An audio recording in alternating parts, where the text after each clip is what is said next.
Michael Jackson, যিনি 150 বছর বাঁচতে চেয়েছিলেন, যে কারণে কারোর সাথে হাত মেলাবার সময় দস্তানা পরতেন, মুখে মাস্ক লাগাতেন। নিজের দেখাশোনা করার জন্য বাড়িতে 12 জন ডাক্তার নিযুক্ত করেছিলেন সবসময়ের জন্য, যারা তার মাথার চুল থেকে পায়ের নখ পর্যন্ত প্রতিদিন পরীক্ষা করত। খাবার ল্যাবরেটরিতে পরীক্ষা করে খাওয়ানো হতো।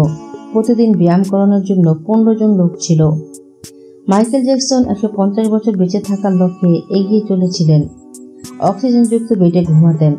নিজের জন্য অর্গান ডোনার রেডি করে রেখেছিলেন, যাদের সমস্ত খরচ নিচে বহন করতেন, যাতে হঠাৎ দরকার পড়লেই তারা কিডনি, লাঞ্চ, আই প্রভৃতি অর্গান মাইকেলকে দিতে পারে। কিন্তু পারলেন না, হেরে গেলেন মাত্র 50 বছরের জীবনে। 25 জুন 2009 সালে তার হৃৎপিণ্ড স্তব্ধ হয়ে গেল। নিজের ঘরে থাকা 12 জন ডাক্তারের চেষ্টা কোনো কাজে লাগলো না। বাংলাদেশের মানুষেরা বিশাল বা গুরুতর রোগ সরাতে বা অপারেশন করাতে যেখানে যুক্তরাষ্ট্র যান, সেই যুক্তরাষ্ট্রের ডাক্তাররা লস এঞ্জেলস, ক্যালিফোর্নিয়ার মতো সমস্ত ডাক্তার একত্রে চেষ্টা করেও তাকে বাঁচাতে পারলেন না। জীবনের শেষ 25 বছর ডাক্তারের পরামর্শ ছাড়া এক পাও চলতেন না তিনি।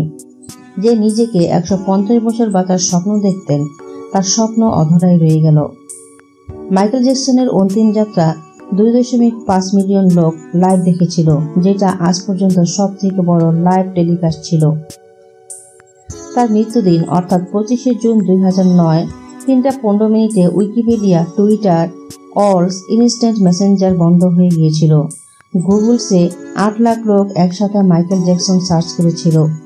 অতিরিক্ত সার্চের জন্য গুগল ট্রাফিক জ্যাম হয়ে গিয়েছিল। প্রায় 2.5 ঘন্টা গুগল কাজ করেনি। মৃত্যুকে চ্যালেঞ্জ জানাতে গিয়ে নিজেই চ্যালেঞ্জের কাছে হেরে গেলেন। সাজানো পৃথিবীর, সাজানো জীবন স্বাভাবিক মৃত্যুর বদলে সাজানো মৃত্যুকে আলিঙ্গন করলেন। এটাই নিয়ম। তাহলে কিসের অহংকার, কিসের গর্ব? 4 দিনের এই জীবনে একদিন শূন্য হাতে খালি পায়ে পৌঁছে যাবেন মৃত্যুর কাছে। একবার ভাবুন, আমরা কি বিল্ডার, ইঞ্জিনিয়ার, ডিজাইনার, ডক্টরেটরদের জন্য রোজগার করে যাচ্ছি, নাকি দামি বাড়ি গাড়ি, বিলাসবহুল বিয়ে দেখে কাকে আমরা ইমপ্রেস করতে চাচ্ছি? আগামী কত জেনারেশনের জন্য খাওয়া দাওয়া, লালন পালনের ব্যবস্থা করে যাব?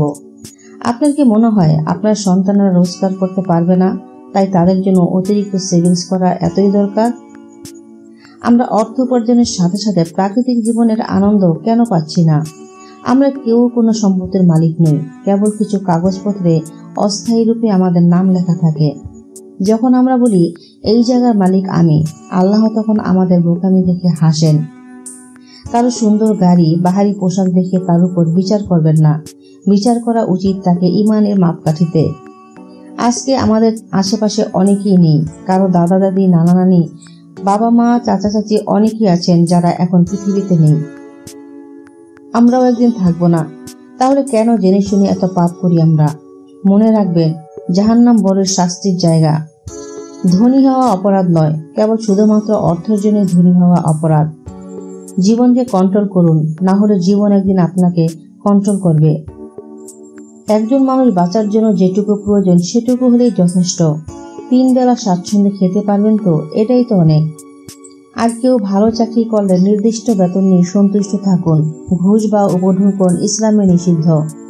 আল্লাহর ইবাদত করুন, আর মহান আল্লাহ তো আমাদের তার ইবাদতের জন্য পৃথিবীতে পাঠিয়েছেন। হালাল কর্মের মাধ্যমে হালাল উপার্জন করুন। একদিন কিন্তু মরতেই হবে, সব পাপের বিচার হবে। আল্লাহ আমাদের ঈমানদার করুক, হালাল রুজির তৌফিক দান করুক। আমিন, আল্লাহুম্মা আমিন।